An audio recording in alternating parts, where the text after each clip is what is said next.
So for all the club guides that I have done on the channel so far, many of them have been predominantly based in England, except for videos such as Villarreal, who won the Europa League last year, and Aberdeen, although they're still based in Britain themselves, just north of the border in Scotland.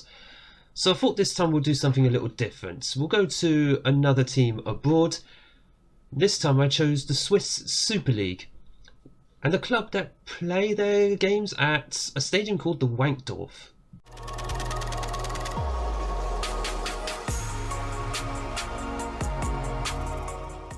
Hello and welcome to a new club guide on this channel. My name is Craig, and coming up in today's video we are going through another club, this time one of the very few that is going to be abroad, BSC Young Boys of Switzerland. Now I've just taken over the club in the game. We are going to be going through the club at the very start of the save, such as the squads, the tactics that you could use, not definitively but could use, also finances and any potential prospects that are in the youth developments, as well as the club vision. The club vision is also very, very important. Now I mentioned in the intro that we're looking at a club today who play at a stadium called the Wankdorf. And I'm not making that up, that is the actual name of the stadium. I still can't get over someone actually called the stadium that name. But it does indeed exist. It was built in 2005, so it's still fairly new. 31,000 capacity stadium. A team in the top division, Super League. Last season, they are the reigning champions actually. So I'm going to guess if you do take over at Young Boys, you will be basically expected to at least challenge for the title. Now, the main reason I chose Young Boys is because not only are they a club who are in the Champions League, albeit at the second qualifying round, but the Swiss League overall, it seems like a sleeper league in many ways. They're a league they're one of the most well known in Europe, but they're not one that's threaten, or rather the teams in that division, they're not ones that to threaten the top boys, but they're still fairly competitive in European competition. We've seen that with Young Boys, with Basel, Grasshoppers over the years. All these teams decently competitive, but they're missing that spark to take them to the next level. If for anyone who's interested in building a nation, for example, even if it's short or long term, Switzerland might be something that you want to consider, as they're in a league that is still kind of high up in the European hierarchy, but again beneath the top 5 European leagues. And just judging by Young Boys, they are one of the top teams in Switzerland. They've won the Swiss Super League 15 times. They are the reigning champions. In fact, they've won it for the past 4 years. They're back-to-back champions. Excellent youth recruitment, but with average facilities. So there's definitely a lot of room for improvement, of which we will go through anyway as we go through the club. So just to give a bit of background into who BSC Young Boys actually are, they are a team created in 1895, so fairly lengthy history, and judging by the history over the past 20 odd years, they have been a top Swiss Super League contender. Their worst season was 7th, and that was back in 2013. In fact, they were promoted to the top division in 2001, and since then just become an absolute powerhouse in division, again winning the last 4 Swiss leagues. They are a team who are based in the city of Bern, again playing at the Wankdorf, which they actually rent. They don't even own, they rent it. Owned by a private company, I'm going to guess. Fair enough. A lot of improvement on the facilities, as we've already identified, so there's a lot more room for this team to certainly improve and potentially dominate the entire division if they're not already, and compete on a more consistent basis in Europe. I've also had a quick look at who they have as affiliated clubs. They've got a lot. They've got a lot of affiliates, all in Switzerland by the looks of it, all in the low divisions. And by the looks of it, yeah, and for certain clubs, they have first option on the affiliate club's players. So if any of these clubs have good players coming through, you get first option on them. I mean, that's great for bringing through young players or players of high potential, but as long as they do come through these clubs. So make sure you check that out as you go through the save. Maybe a couple of seasons in, you'll start to get better players coming from these affiliates, or certainly through the transfer through the transfer market, I mean. Right, next up we are going to be going through the club vision. Not going to accept it just yet. Normally, when you first take over in a save, you just accept the current vision because you will have no say in it. But we are going to go in and negotiate the first one, and there is a lot on the club culture. Sign Swiss players. Makes sense. I mean, long term, if you want to build a nation, for those of you who want to build a nation, actually, signing Swiss players will be a big priority for you as you go through. When regions start coming through and they're actually got good potential. Sign players under the age of 23. This club is a club after my own heart. Play attacking football, entertaining football, high tempo pressing football, and direct football. That's a bit of a contrast, but I think for those of us who like to play attacking football or just play football on the ground, we'll be able to meet these no problem. Develop players using the club's youth system. We will come to the youth system very, very shortly. As for the 5-year plan, maintain the club's status as the most reputable team in Switzerland. In other words, just stay challenging for the title and winning the title preferably. And work within the wage budget is standard. Win the Super League, right, so the club just want you to win the Super League. Continue the dominance straight away. Win the Swiss Cup and reach the playoff minimum of the Champions League. You are starting in the second qualifying round, so you've got to battle your way through to the playoff rounds, let alone the group stages. And then continue to win the Super League over the next few seasons. Hopefully by that point, start becoming more competitive and getting into the knockout stages of the Champions League. We're just going to go ahead and confirm that because that's what you would do anyway at the start of a save. And now let's go and have a look and see if we've got the finances to help us meet this over the long term. Okay, so finances wise, the club is looking fairly secure. In fact, it says up here, financial status secure. Lovely stuff. 11.2 million in the bank, 3.1 million pounds on the transfer budget, 261,000 wage budget, of which you have about 4,000 a week spare. Let's have a look. Yeah, you got about 4,000 pounds a week spare wage budget. Of course, you can just make that adjustment down here. If you want to bring in some free transfers, just add to the wage budget and then you'll be able to bring in higher caliber of players. As far as debts and everything go, there's no transfer debt, no net debt. So anyone who wants to buy on the Never Never, hint, then you can just add to the transfer debt as much as is sustainable really for this club. Just remember, if you do that, you're going to need to have some major success on the European stage in order to pay for it all. Projections wise, not looking great. But I don't know if that actually figures in Champions League money. Obviously, the further you progress, if you get through to the group stages of the Champions League, you'll make up this number in no time because a win and a draw in the group stages for each result is stupidly high. Well, like £2-3 million each win or draw. So you'll be absolutely fine if you make it to the group stages. Not getting into Europe will be disastrous, not only because you'll lose your job, but the club will just struggle financially anyway. One thing to remember with finances as well, especially if you want to, as you want to be in Europe, not if, but as you need to be in Europe, FFP is going to be very, very important for you. Always make sure this is in the green. Much to my horror, with an offline save that I've been doing with Newcastle, I failed FFP, so we can't get into Europe. So for at least a season. So always make sure that the Continental Club Competition FFP is always in the green. You're allowed a loss of £4.27 million. As long as you're above this number or in profit, you'll be absolutely fine. But don't go spending crazy in your first season, preferably, because otherwise you're going to fail this very, very quickly. Especially if you don't make it into the group stages of the Champions League, you will miss out on all that money, which will help you. Now, as far as the actual squad goes, let's just have a look at the current ability. Yep, that's nicely filtered. It's looking quite well rounded, actually. 4-star down to 2 stars or 2.5 star for the majority of players. And by the looks of it, it's your midfield that is the absolute strongest in your team. So who's the best player here? Christian Fasnacht. Fasnacht? Sorry, I don't know how you pronounce some of these names. He's wanted by Everton. Yeah, Everton don't have a good history of transfers, do they? 27-year-old Swiss international, capped by Switzerland actually, 10 caps, 3 goals.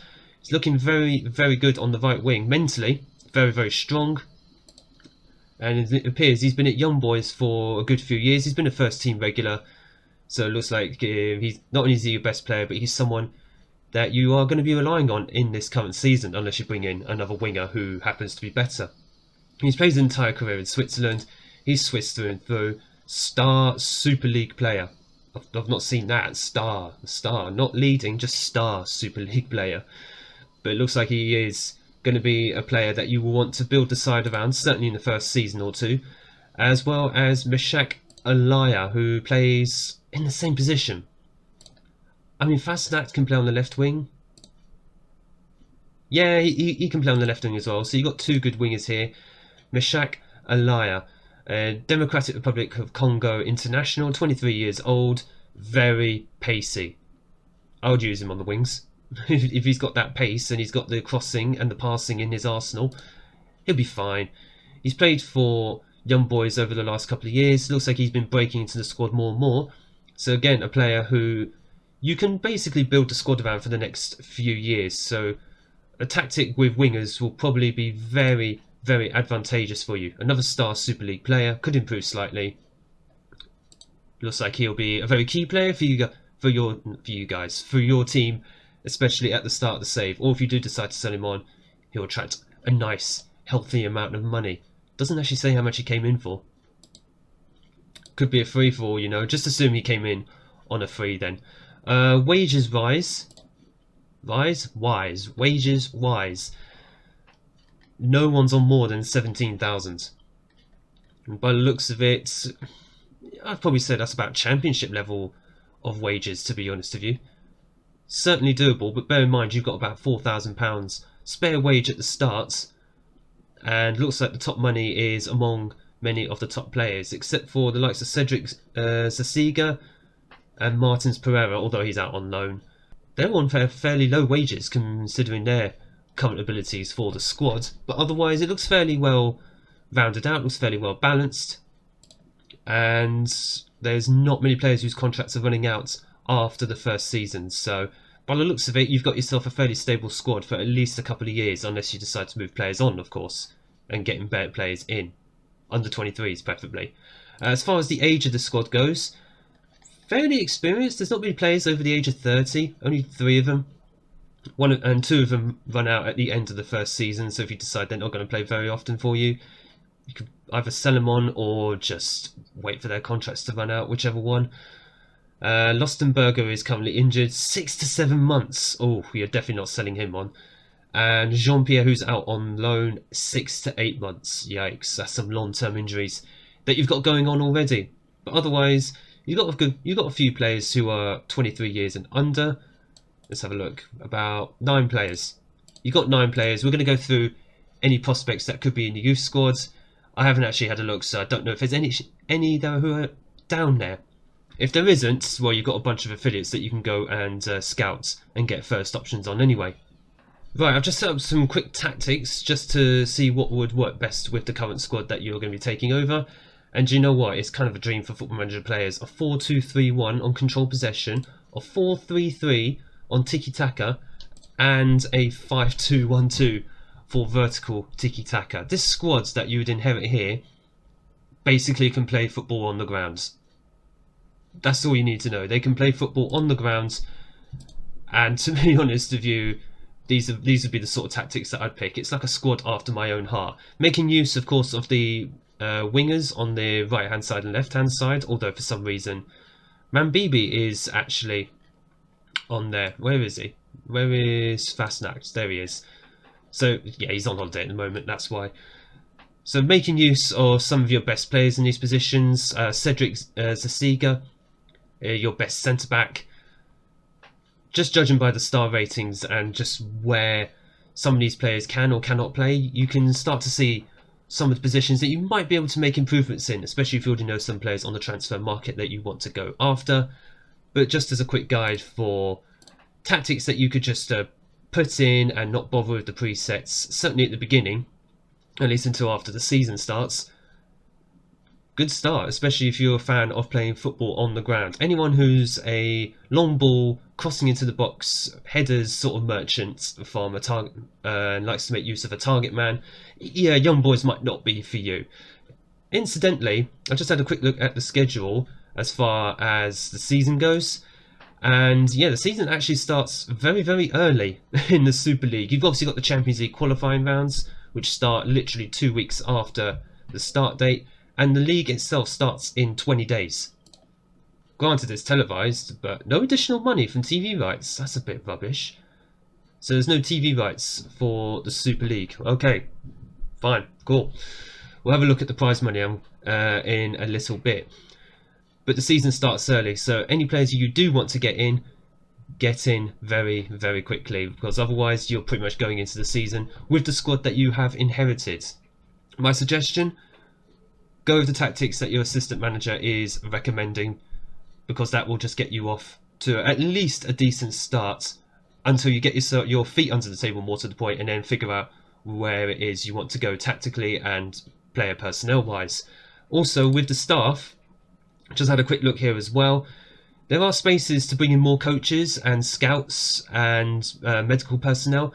Staff wise, coaching, you're already some of the best in the Swiss Super League. So any that you do bring in, any more coaches that you do bring in, or performance analysts, are only just going to strengthen your position. Scouts, fill out the positions, but again, you're already up there as some of the best recruitment members in the Swiss League. Physios are going to need some work. You're going to need some physios, I'm guessing sports scientists. Yeah.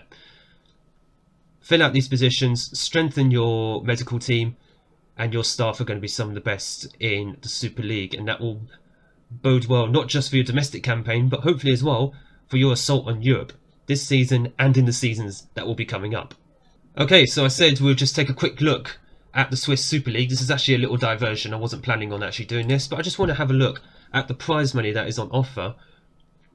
Not as much compared to the other leagues, although that's probably due to the fact you're not as high in the competition as obviously the top 5. In fact, you are 14th. You're actually lower than I thought. This league is lower than I thought overall in the European leagues. So from 14th, again, anyone who wants to build a nation, either in the short or medium term especially, the Swiss Super League is not a bad shout. Certainly a bigger challenge, you could say, than Scotland or Turkey or Denmark, and even Austria and Belgium. So certainly Switzerland will be a nice little shout for you. Prize money wise, even if you're relegated, you shouldn't be relegated. In fact, you won't even get that far. You'll be sacked. But you'd still get over £1 million in prize money. But even winning the league, £2.62 million, doesn't seem that much, to be fair. What is the playoff? Is there... Losing team is relegated to the... Oh, that's the relegation playoff. Right, okay, never mind. So it's just a straight... First, whoever finishes first wins the title. I thought there was going to be a playoff for whoever wins the league. That would be a bit sad. I hate those sort of leagues, to be honest. But the Super League is looking fairly competitive. Obviously, the likes of Basel, Grasshoppers, Servette, St. Gallen, and obviously yourself, Young Boys. You've all had European pedigree in the last 10 to 15 years. Fairly competitive without competing against the big boys. Can you make that difference at Young Boys? And speaking of Young Boys, we are going to finish up with the development centre, if I can actually say it properly. So you have a C team following, I suppose, in the footsteps of other European competitions like the Bundesliga teams or the Spanish teams, where they have B team, C team squads or second team squads in the lower leagues. And there are a few first team candidates. I'm going to guess they're most likely for the under 21 squads, because it's a very strong squad. That is excellent. Let's just have a look quickly at this. Oh yeah, there's a 5-star potential player, 4.5-star potential player down here. Let's just have a look. One of them is Leandro Binden or Sinden. How is the Z silent? Is the Z silent? I can't speak this morning. But Leandro, we'll just go with Leandro for the moment. 18-year-old Swiss goalkeeper, technically looking very, very promising already. Could improve physically, mentally he'll improve over time anyway. I think physically he'll improve as well as he gets older. He's just been sitting in the under 21s. Played a few games for them last season, so it's not like, oh, he's been doing absolutely nothing. He's not as good as obviously the goalkeepers in your first team squad, but if you're looking to bring through youth players, Leandro is definitely going to be a very good shout for you, especially as he will count as a Swiss homegrown player. In fact, yeah, he's only played in Switzerland. He played for Freiburg before joining Young Boys a few years ago. Let's see, he is a Challenge League standard player, so I think that's the second division in Switzerland, potentially Super League standard. Give him the game time, even if it's just in the cups in like the first season or two, and just let him train with you guys. Just let him get used to being in the first team squad. Give him the game time if necessary. And if he doesn't make it, just send him out on loan. See if he does well out on loan, and see if he'll be able to realise that potential with you later down the road. And let's just have a look at a second one. Esteban Patinat, 4-star Colin. But in fact, no. Where is the 4.5-star? The 5-star guy. Aurel Amenda. There he is. Aureli Amenda, 5-star potential ability player. 17-year-old Swiss centre back, 6'4" as well. I like a 6'4" centre back. They're always going to be useful. Technically good for what he's required to do, heading and marking wise. His jumping reach 15, so he's going to be a threat from corner kicks, free kicks in attacking areas. 1.5-star current ability, 5-star potential. He's one of Young Boys' own, and he's only played one game apparently for the under-21s. Still quite young. If you can give him game time in cup games, and when he turns 18. Maybe send him out on loan if necessary and see if he'll realise his potential while he's out on loan. And if he does well, bring him back, give him the game time, watch him blossom. Again, he'll count as a Swiss homegrown player in your squads when it comes to Champions League games. So another one potentially to look out for in the future. Again, second tier standards in the Challenge League. Could improve a lot, more likely to Super League standards. So those are a couple of young players to be looking out for. There are others here, but with just like 3-star potential. If anything, just go through some of these players, like Evan Rossier, Esteban Patinat. Sorry, we didn't look at you, man. Alexandre Jankovic is out on loan, so just see how he does. If he performs well, bring him back and give him some game time if necessary. But otherwise, yeah, if I was you, go through the young players that you have at your disposal, make a decision. Are they going to be useful for your squad now or in the next year or two? If not, maybe send them out on loan or just give them some more training time, such as this guy at 16 years old. Don't send them out on loan, just give them the training time. And just see if they're going to be useful for your squad in the future. So there you have it, folks. A short to medium term build a nation save with Switzerland. They may not be as low as other countries who you may consider more of a challenge, such as a Andorra or San Marino or Luxembourg. But for anyone who would look to bring one of these moderately competitive leagues up towards the top 5 European leagues, Switzerland is definitely a league to consider. A sleeper league, if you will, where the teams are competitive but just not threatening the big boys in Europe yet. But I hope you have enjoyed this video. I hope this has given you some inspiration maybe of another challenge to take on here in FM22. If you have enjoyed this club guide and if you're looking forward to seeing more in the future, make sure you hit the like button down below, smash the big red subscribe button, and just comment down below if there's any clubs you'd like to see me go through as a club guide in the future, be it either in England or in another country, as long as I'm able to access it. But thank you so much for watching. I hope you've enjoyed this video, and I look forward to seeing you all in the next video coming up on Monday.